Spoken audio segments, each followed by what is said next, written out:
पीमिस्टर। Title: अघोरी का शाप। भारत के एक छोटे से गांव में, जहां रातें कभी शांत नहीं होती और हवाएं हमेशा रहस्यमय होती थी, एक अघोरी साधु का नाम सुनने को मिलता था। उसका नाम था दुर्गा राम। वह एक डरावनी शख्सियत था, जिसकी आंखों में आग की तरह जलती हुई एक अजीब सी चमक थी। लोग कहते थे कि वह मरणोत्तर शक्तियों से जुड़ा हुआ था, और उसकी पूजा, तंत्र मंत्र और अघोर साधनाएं न सिर्फ इस दुनिया बल्कि उस दुनिया के रहस्यों से भी ताल्लुक रखती थी। दुर्गा राम का नाम उस गांव में सबसे अधिक डर और श्रद्धा के साथ लिया जाता था। उसकी साधनाएं किसी भी सामान्य इंसान के बस की नहीं थी।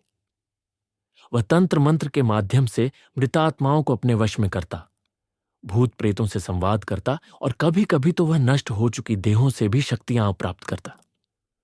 उसके बारे में कई तरह की कहानियां थीं, और वह खुद भी अपने बारे में कहता था कि वह किसी इंसान नहीं बल्कि एक शैतान का रूप है।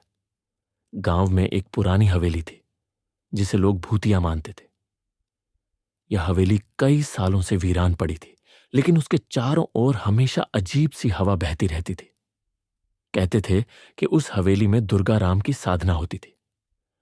वहां पर किसी को भी जाने की हिम्मत नहीं होती थी, क्योंकि किसी भी व्यक्ति ने अंदर जाने की कोशिश की, वह या तो वापस नहीं लौटा या फिर उसकी मानसिक स्थिति पूरी तरह से बिगड़ गई। कई लोग यह कहते थे कि हवेली में एक काला दरवाजा है, जिसके पीछे जाने का मतलब था आत्मा को समर्पित करना। एक दिन गांव में एक युवक, आकाश नामक लड़का, आया। वह अपने माता पिता के साथ शहर से यहां आया था, क्योंकि उसकी शिक्षा पूरी हो चुकी थी और वह अब एक नई शुरुआत करने के लिए गांव में बसने आया था।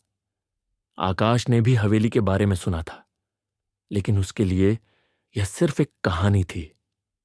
उसने निश्चय किया कि वह उस हवेली के रहस्य का पता लगाएगा।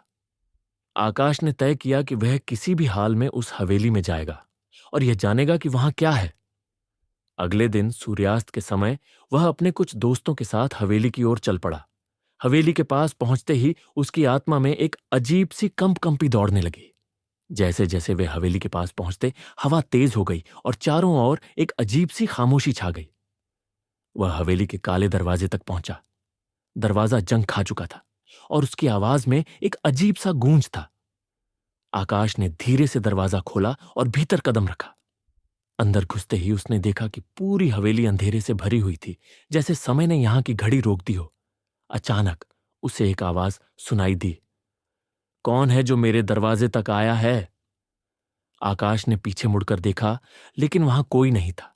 आवाज फिर से गूंज उठी और इस बार यह ज्यादा खौफनाक थी। तुम क्या ढूंढने आए हो यहां?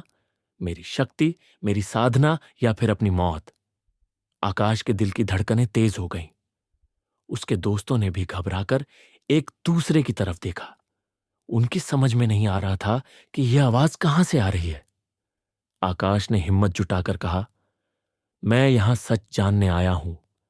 लोग कहते हैं कि यह हवेली शापित है। मैं देखना चाहता हूं कि इसमें कितनी सच्चाई है। अचानक एक ठंडी हवा का झोंका आया और दरवाजा जोर से बंद हो गया।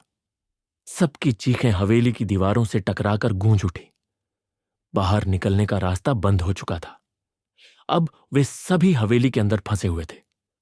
आकाश ने अपने मोबाइल की टॉर्च जलाने की कोशिश की, लेकिन अजीब बात यह थी कि मोबाइल काम नहीं कर रहा था। उसके दोस्तों ने भी कोशिश की, पर सबके मोबाइल बंद हो चुके थे। अंधेरा अब और भी गहरा हो चुका था।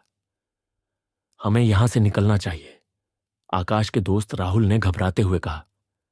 दरवाजा तो बंद हो चुका है और हमारे पास कोई रोशनी भी नहीं है, आकाश ने कांपती आवाज में जवाब दिया। तभी अचानक एक हल्की सी रोशनी दिखी। वह रोशनी हवेली के अंदर किसी कमरे से आ रही थी। आकाश ने सोचा कि शायद वहां से बाहर निकलने का कोई रास्ता हो सकता है। वह आगे बढ़ने लगा और उसके दोस्त भी मजबूरन उसके पीछे चलने लगे। जैसे ही वे उस कमरे में पहुंचे, उन्होंने देखा कि वहां एक पुराना आसन बिछा हुआ था, जिस पर राख की रेखाएं खींची हुई थीं। चारों ओर तंत्र मंत्र के प्रतीक चिन्ह बने हुए थे। कमरे के बीचों बीच एक बड़ा सा काला शीशा था, जिसमें धुंधली परछाइयां हिलती हुई दिखाई दे रही थी। आकाश ने शीशे के पास जाकर देखा तभी शीशे में दुर्गा राम का चेहरा दिखाई दिया। उसकी आंखें जलती हुई लग रही थी और होंठों पर एक भयानक मुस्कान थी। तुमने मेरी साधना को भंग किया है, शीशे से आवाज आई। अब तुम्हें इसकी कीमत चुकानी पड़ेगी। आकाश ने पीछे मुड़कर देखा, लेकिन उसके दोस्त वहां नहीं थे। वह चीखने लगा, लेकिन आवाज गूंज कर लौट आई। अब वह कमरे में अकेला था। शीशे में दुर्गा राम की छवि और भी स्पष्ट होती जा रही थी। तुमने उस दरवाजे को खोला जो कभी बंद नहीं होना चाहिए था। अब तुम्हारी आत्मा भी इस हवेली का हिस्सा बन जाएगी। दुर्गा राम की आवाज गहराई से गूंज उठी। आकाश को लगा कि उसके पैर जमीन में जकड़ गए हैं। उसकी आंखों के सामने अंधेरा छाने लगा और उसे लगा जैसे उसकी आत्मा को कोई खींच रहा हो। उसकी चीखें हवेली की दीवारों से टकराकर फिर से लौट आईं और फिर सब कुछ शांत हो गया।